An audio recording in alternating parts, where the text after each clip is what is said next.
দর্শক, আজকের ভোটের ট্রেনে আমরা কথা বলছি সরব ছাত্র সংসদ জাতীয় নির্বাচন কি প্রণোদনা পাচ্ছে এ বিষয়ে জানাতে সিলেট থেকে আমাদের সঙ্গে যুক্ত হয়েছেন সহকর্মী গুলজার আহমেদ। গুলজার, আপনার কাছে ফিরবো।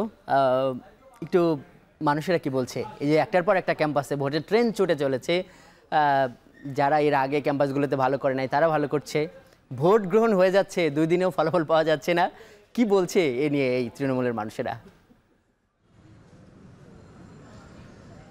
দেখুন, আসলে এই যে দীর্ঘ প্রতীক্ষিত মানুষের যে নির্বাচন, সেটি যে কোনো নির্বাচন হোক, হতে পারে ক্যাম্পাসের নির্বাচন কিংবা কোনো স্থানের নির্বাচন, কিন্তু নির্বাচন তো নির্বাচনই। এই নির্বাচন প্রক্রিয়া নিয়ে মানুষের যে আশা, নৈরাশা বা হতাশা যাই বলি না কেন, সবের কেন্দ্রবিন্দু হচ্ছে যে আগামী জাতীয় নির্বাচন।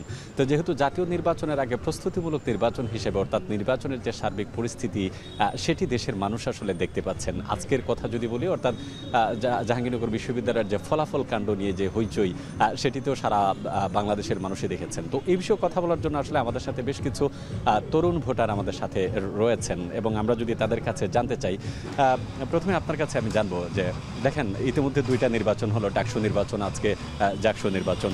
এই যে সামগ্রিক যে নির্বাচনের পরিস্থিতি, এই নির্বাচন আঙ্গিকে আপনারা পরবর্তী যে নির্বাচন আসবে সেটা নিয়ে আসলে কেমন ভাবছেন?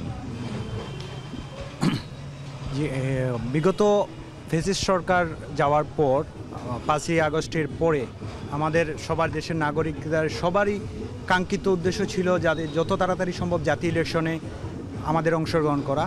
তার আগে একমাত্র গণতান্ত্রিক প্রক্রিয়ায় ইলেকশন হচ্ছে গিয়ে আপনাদের ডাকসু, ঢাকা বিশ্ববিদ্যালয়ের কেন্দ্রীয় সংসদ এবং জাহাঙ্গীরনগর বিশ্ববিদ্যালয়ের কেন্দ্রীয় সংসদের ইলেকশন। ঢাকা বিশ্ববিদ্যালয়ের ইলেকশনে বিভিন্ন ধরনের ভুল ত্রুটি, তারপরে দুর্নীতি, ভোট কারচুপির বিভিন্ন অভিযোগ থাকার পরেও একটি গণতান্ত্রিক প্রক্রিয়া, একটি নির্বাচন, প্রথম সবার অংশগ্রহণমূলক একটি নির্বাচন ছিল ঢাকা ইউনিভার্সিটি ইলেকশনে। সেখানে হয়তো একটি সময় দেশের গণতন্ত্রের বিরোধী অথবা দেশের স্বাধীনতা বিরোধী একটি শক্তি জয়লাভ করেছে বিপুল ভোটে।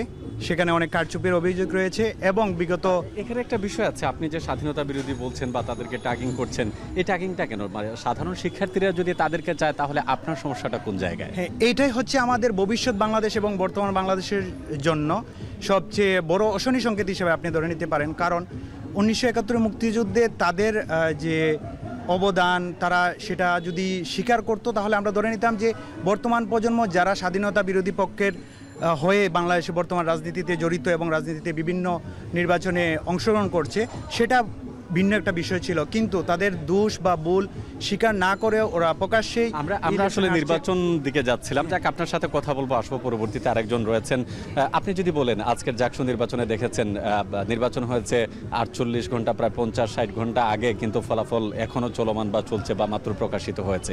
এই যে নির্বাচন প্রক্রিয়া, এই প্রক্রিয়ার মধ্যে জাতীয় নির্বাচনের স্বপ্ন কি আপনি দেখছেন?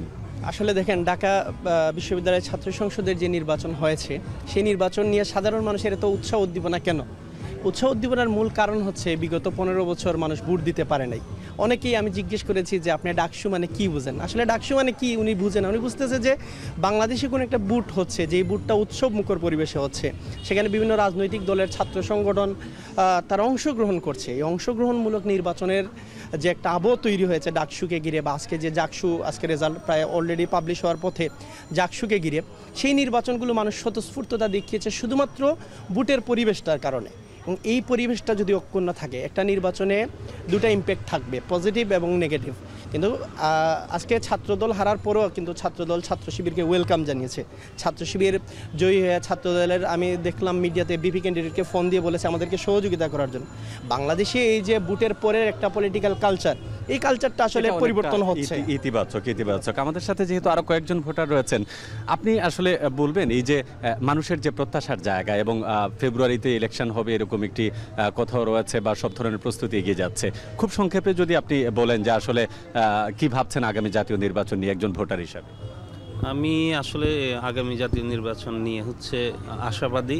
আমরা মনে করি সরকারের অধীনে অবাধ, সুষ্ঠু একটা নিরপেক্ষ নির্বাচন হবে। এবং যদিও যে ইমিডিয়েট আমরা দুইটা ডাকসু এবং জাকসু দুইটা নির্বাচন দেখেছি, ছোটোখাটো ভুল ত্রুটি বা বিভিন্ন অভিযোগ থাকা সত্ত্বেও কিন্তু মোটামুটি মানে সুষ্ঠুভাবে দুইটা নির্বাচন আমরা এই সরকারের অধীনে আমরা পেয়েছি। নির্বাচনে যে তারা যেটি করেছিল সেটি নির্বাচন সম্পন্ন হয়েছে। সবশেষে আপনার কাছে আসলে খুব সংক্ষেপে জানতে চাই আসলে আপনার প্রত্যাশা কি? আসলে জুলাই গণ অভ্যুত্থানের পর যখন মানুষের একটা প্রত্যাশার জায়গা বাংলাদেশে তৈরি হয়েছিল, সেই জায়গা থেকে ডাকসু নির্বাচন নিয়ে আমি দু একটি কথা বলতে চাই।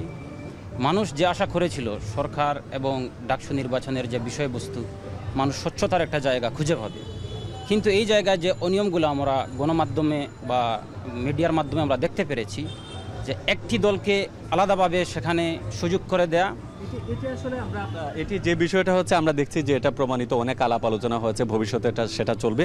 তো আসলে এখানে যারা অংশগ্রহণ করেছেন সবারই প্রত্যাশা যে আগামী নির্বাচন যাতে সুষ্ঠু এবং মানুষ যে প্রত্যাশা করেছিল সেই প্রত্যাশিত নির্বাচন উপহার দিতে পারে। তো এই হচ্ছে সিলেটের বা প্রান্তিক মানুষের যে চিন্তা ভাবনার বিষয়টা। আচ্ছা, গুলজার আহমেদ অনেক রাজনৈতিক বক্তব্য বা ন্যারেটিভ সবার মতাদর্শের জায়গা থেকে বলছিলেন অথবা নিজের মতামত বলছিলেন। অনেক ধন্যবাদ আজকে যুক্ত থাকার জন্য। দর্শক, আমাদের সহকর্মী গুলজার আহমেদ যুক্ত ছিলেন সিলেট থেকে।